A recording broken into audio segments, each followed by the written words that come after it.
नमस्कार दोस्तों, कैसे हो सब लोग। मैं तो बढ़िया हूँ भाई और उम्मीद करता हूँ आप भी सब लोग बढ़िया होंगे।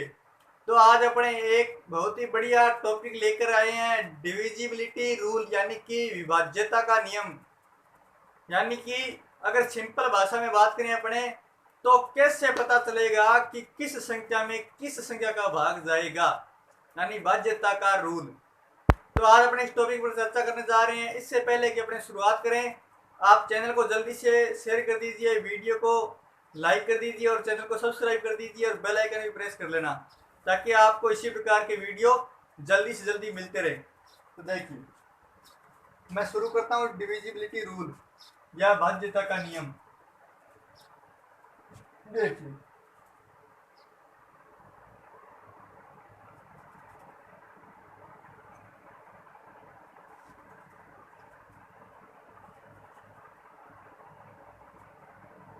अपने इसको ट्रिक से समझेंगे, आसान ही ट्रिक से।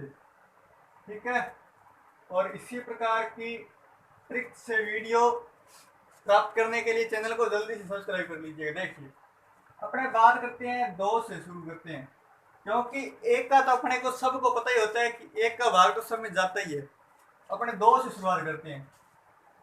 तो दो का भाग किस संख्या में जाएगा? सम संख्याओं में।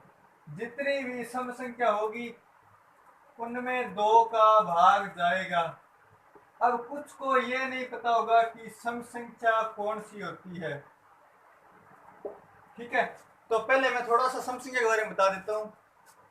देखिए, ऐसी संख्याएं जो 2, 4, 6, 8, 10 इस प्रकार की संख्या जो होती है, ठीक है, यानी अगर ऐसी संख्या सम संख्या होती है, तो सम संख्या में दो का भाग पूरा पूरा जाएगा। कोई भी संख्या ले लेना आप सम, जैसे 2, 4, 6, 8 इस प्रकार, जैसे इसमें देख लेना आप, दो का भाग लेके पूरा पूरा ही जाएगा। उसके बाद अपने आते हैं 3 पर। यहां से थोड़ा सा काम हार्ड होता जाता है। तो 3 का भाग किस संख्या में जाएगा?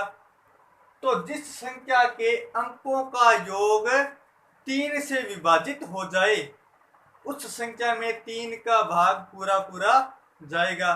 कैसे? देखिए, जैसे मान लो मैं एक संख्या लिखता हूं,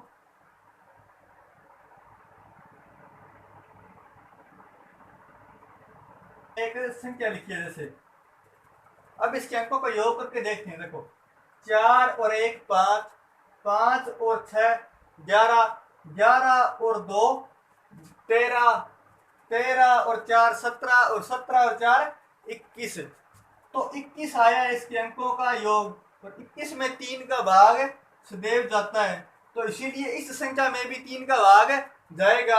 अपने ट्राई करके भी देख लेते हैं। जैसे ये देखो,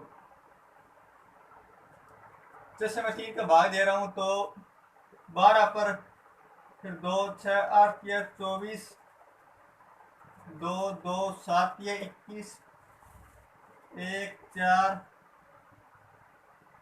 4 या 12, 2 और 4 8 या 24। ये देखो, ये पूरा पूरा भाग चला गया। तो इस प्रकार जिस संख्या के अंकों का योग 3 से विभाजित हो जाए, उस संख्या में 3 का भाग पूरा पूरा जाएगा। ठीक है जी। अब चलते हैं, अपने बात करते हैं 4 पर। तो 4 पर बात कर लेते हैं। 4 पर, 8 पर अपने साथ में बात कर लेते हैं। 16 पर भी कर लेते हैं इसी प्रकार। तो देखिए, 4 पर भाग तभी जाएगा 4 का, जब लास्ट दो डिजिट जो है वो 4 से विभाजित हो जाए। किसी भी संख्या के लास्ट दो डिजिट 4 से विभाजित। जैसे मैं क्वेश्चन क्या लिखता हूं, जैसे 3 2 4 5 2 4। अब इस संख्या के लास्ट दो डिजिट जो है वो 4 से विभाजित हैं। मैं लिख देता हूं यहां पर साथ साथ में, लास्ट दो डिजिट या लास्ट दो संख्याएं विभाजित होनी चाहिए। विभाजित होनी चाहिए, तभी क्या होगा, तभी ये पूरी संख्या 4 से विभाजित हो पाएगी। इसी प्रकार मैं आगे बात करता हूं। इसमें आप लिख लेना कि संख्या के अंकों का योग 3 से विभाजित होना चाहिए। संख्या के अंकों का योग 3 से विभाजित होना चाहिए।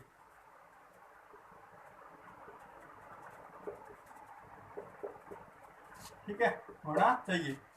अब बात करते हैं 8 की। तो 8 से वही संख्या विभाजित होगी जिसके लास्ट के 3 डिजिट 8 से विभाजित हो जाएं।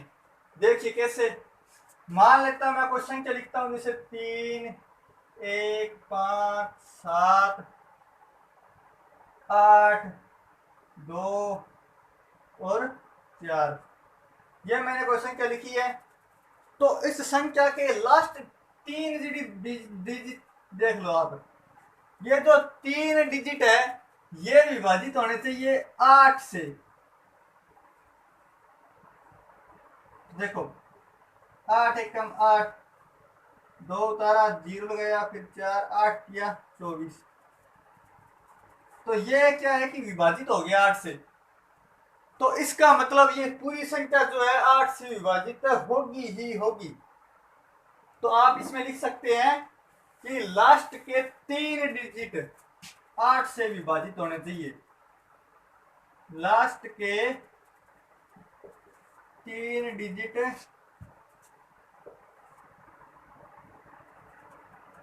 8 से विभाजित होने चाहिए। पूरी संख्या अपने आप ही हो जाएगी।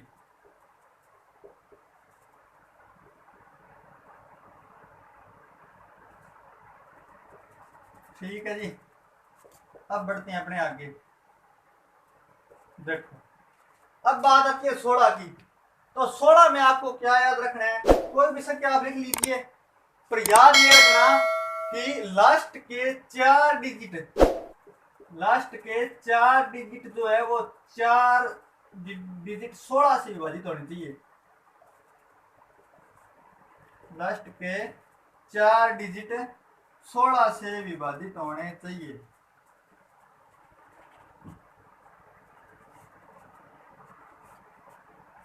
ठीक है जी, ये होना चाहिए। अब अपने बात कर ली 2 की, 3 की, 4 की, 8 की और 16 की। बाकी जो बची संख्या है उनकी बात करते हैं। तो एक बार आप इसको स्क्रीनशॉट लेना चाहे तो ले लीजिए, उसके बाद मैं इसको साफ कर देता हूं। अब देखो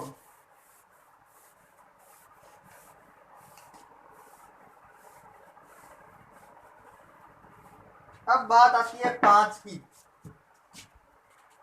तो 5 में देखिए, 5 से विभाजित कोई भी संख्या का होने के लिए उस संख्या के अंत में 0 या 5 आना चाहिए। क्या? संख्या के अंत में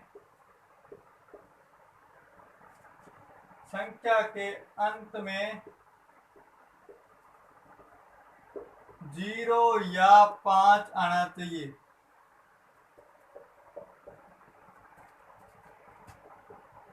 ये है 5 से विभाजित होने की शर्त। ठीक है जी। अब अपने बात करते हैं कोई संख्या वजह से 1, 3, 4, 0। तो इसके लास्ट में मैंने 0 लगा दिया। इसी प्रकार 1, 2, 4, 5 कुछ भी लिख लीजिए। तो इस प्रकार की जो संख्या है जिनके अंत में 0 आता है या 5 आता है, वो संख्याएं पूरी 5 से विभाजित होंगी ही होंगी। ठीक है जी। अब बात करते हैं आगे अपने 6 की। तो 6 को देखिए, 6 को अगर अपने गुणनखंड करें तो अपन लिख सकते हैं 2 × 3।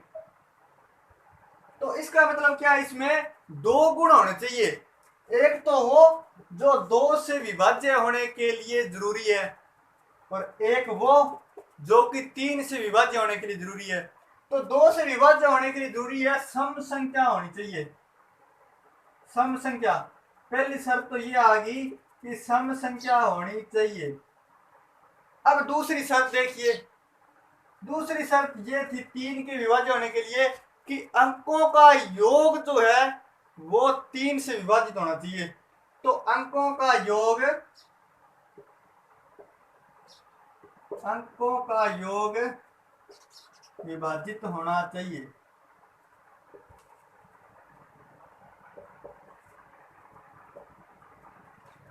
विभाजित होना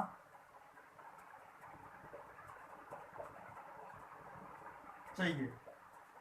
अब आप इसको उतार लीजिए। आगे बात करते हैं, अपनी संख्या रह गई है। हाँ, ध्यान रखना यहाँ पर जो अंकों का योग है वो 3 से विभाजित होना चाहिए, 3 से, ठीक है, क्योंकि अपने इसमें 3 की शर्त लगा रहे हैं इसलिए। अब अपने बढ़ते हैं आगे।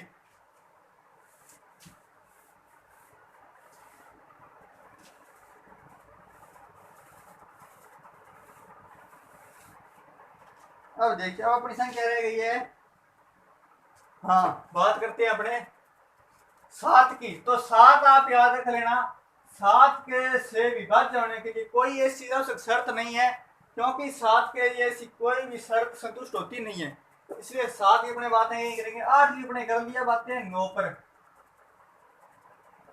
तो 9 में देखो, 9 में क्या है कि लास्ट के 2 डिजिट, लास्ट के 2 डिजिट नहीं, इसमें आप याद रखना संख्या के अंकों का योग जो है वो 9 से विभाजित होना चाहिए, क्योंकि अपने देखो 3 इंटू 3 लिख सकते हैं, और 3 की शर्त क्या थी कि संख्या के अंकों का योग जो है वो 3 से विभाजित होना चाहिए। तो इसमें यह होगा कि संख्या के अंकों का योग जो है वो 9 से विभाजित होना चाहिए।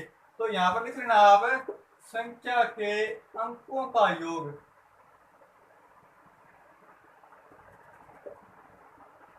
अंकों का योग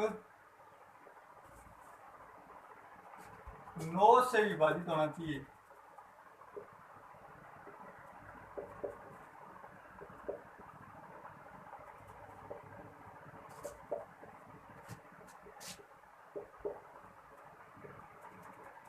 ये हो गया 9 का डिविजिबिलिटी रूल। तो डिविजिबिलिटी रूल के अंतर्गत आप कोई संख्या भी लिख सकते हैं। जैसे अब देखिए, मैं उदाहरण देना चाहूँ 9 का, तो जैसे 5 4 1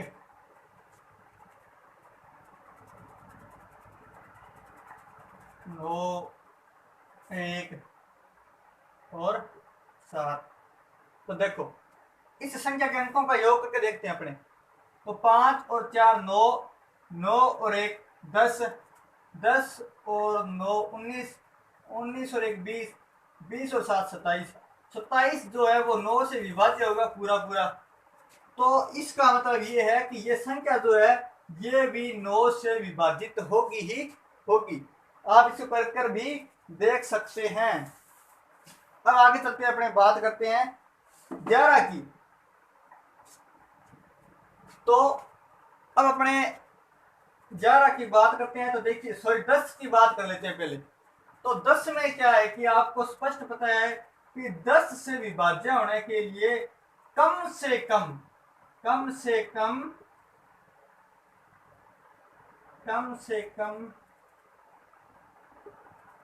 संख्या के अंत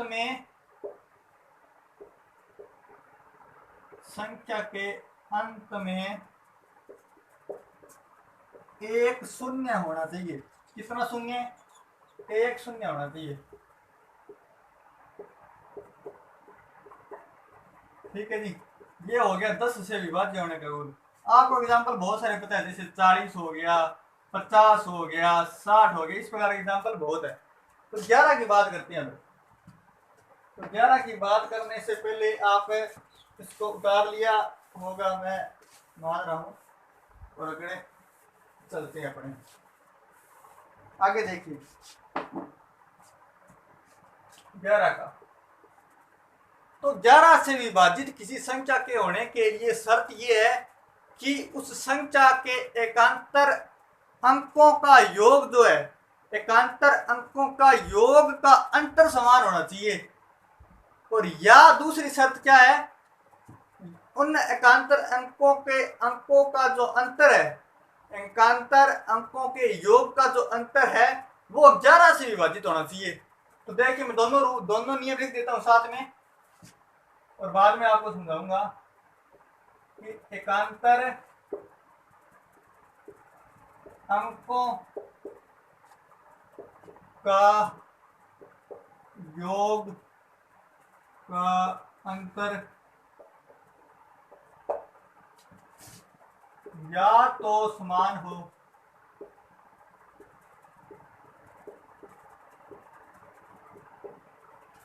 या समान नहीं हो तो अंतर जो है 11 से विभाजित हो।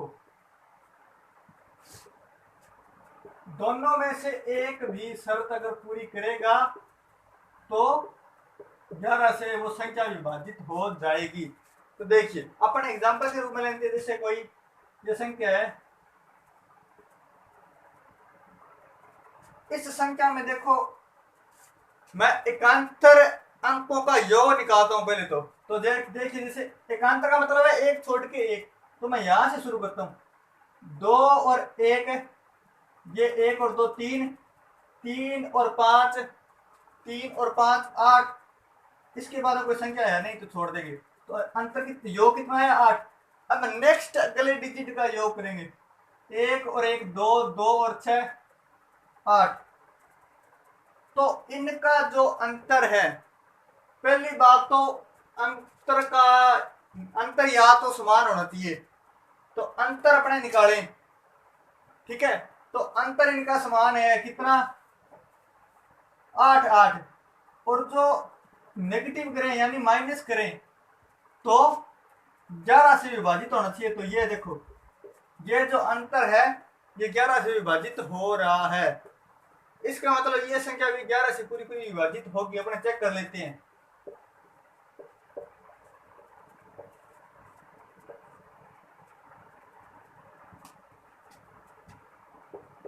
ग्यारह कम 11, उसके बाद 2 उतारा, फिर 0 गया 1, 11 कम 11 10, फिर 5 उतारा 99 6, ये देखिए 11 6 66। तो ये संख्या पूरी पूरी विभाजित है, इसलिए इसमें जो संख्या का अंतर था, सॉरी एकांतर अंकों के योग का जो अंतर था 0, वो भी 11 से विभाजित हो गया और इनका अंतर भी समान आ गया। एकांतर अंकों के योग का जो अंतर है, अंकों का योग जो है वो समान होना चाहिए। ये करेक्शन कर लेना, एकांतर अंकों का योग समान होना चाहिए, या तो समान हो या 11 से विभाजित हो या अंतर 11 से विभाजित हो, यहां पर लिखना अंतर, ठीक है। तो ये हो गया।